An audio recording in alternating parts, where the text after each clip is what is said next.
and welcome everyone on my channel. I hope you are doing great in your life. So today in this video, I will be talking about my experience as an online tutor. So I take all subject till classes 8, and for class 8th and 9th, I take science and English.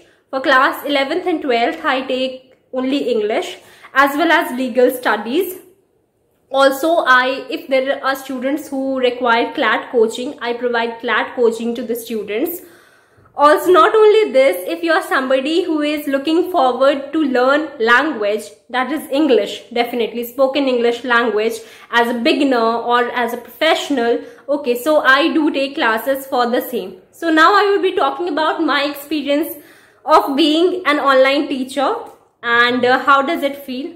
First of all, teaching in your space is wonderful. You do not have this hassle of going anywhere, or you are very comfortable, as well as you can book your slot according to your convenience. This is one of the greatest advantage of being an online tutor.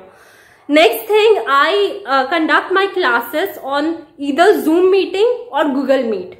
So there are certain students who are professionals, who are working, and they need spoken English classes, they need training for language, they need corporate skills training as well as business communication skills. So they generally do not have Zoom meeting. Unlike the students, like Zoom is actually very popular among the students, but for professional it's something really new. So yes, for them I conduct meeting on Google Meet. The classes get conducted on Google Meet, and for rest of the student it is on Zoom meeting. So it's very easy to teach either on Meet or on Zoom application.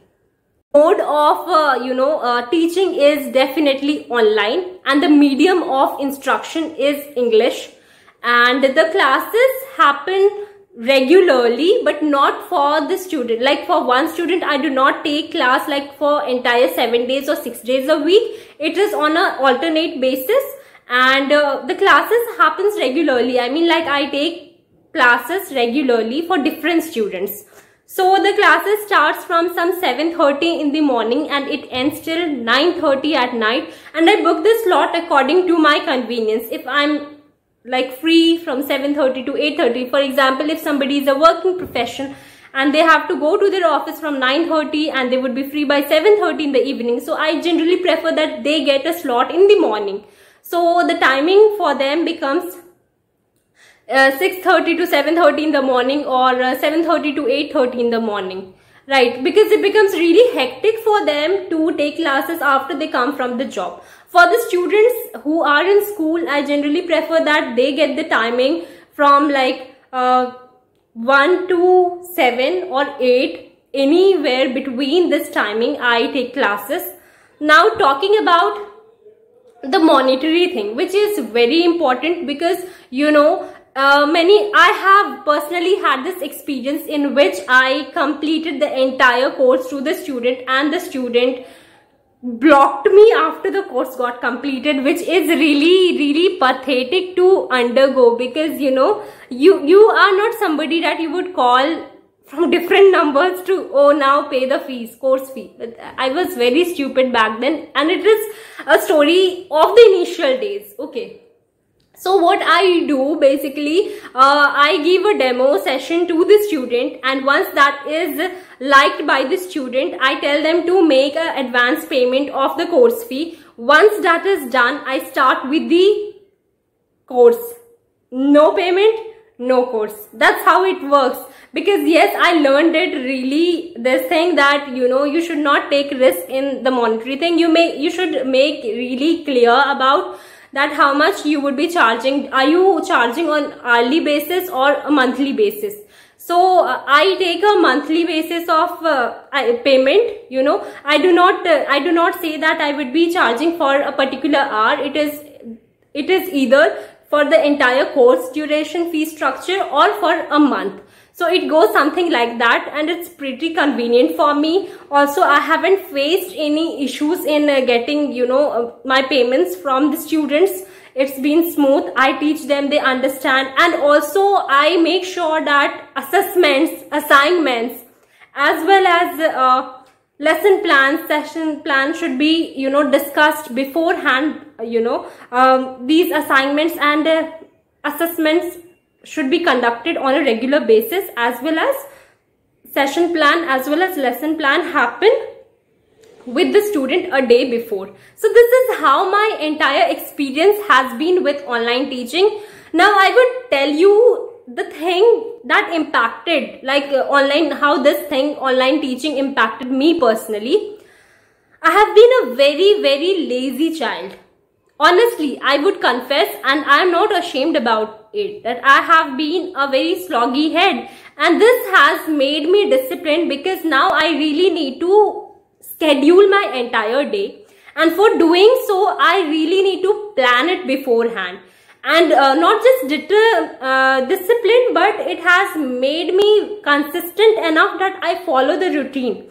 Now I have got a plan what has to happen, because now it is not just me, somebody is literally looking up on me that yes, ma'am is coming, ma'am would be taking the class. So this is how it works, and yes, it has made me, I think it has literally helped me in a better way, that I am now planning things and I am planning it beforehand. I am being very consistent about things, and I make plans for myself. I'm not lazy anymore, which is definitely a big thing for me. And yes, online teaching experience for me has been great, because if it would be given a chance offline teaching, then definitely it wouldn't be possible for me to take classes from even the smallest batch, taking classes of the smallest batch to the professionals on a particular day, because offline requires more of getting dressed up, going to a certain place, teaching there, coming back. It's more exhaustive. But in online, you are at your comfort, your own space. You do not have to you do not have to be very, very formal, very, very sophisticated dressed up. You can literally be presentable, and you can start with your session. So it has really been amazing for me. Right now you can see a lot of sweat all over my face. The reason being that I have turned off the camera. Sorry, just excuse me. I have not turned off the camera. If I would have turned off the camera, how would I be visible? I do make such silly mistakes. So I have turned off the fan, and because the reason being, when the fan is on, you cannot hear my voice. So for you, so that you get a clear voice of mine, I have switched off the fan, and now I'm all feeling sweaty. So this is what happens when you film a video. Basically, my experience has been amazing in one word. And thanks for watching, and in case you have not subscribed to my channel, you can do so. Thank you and have a great day. Bye bye guys.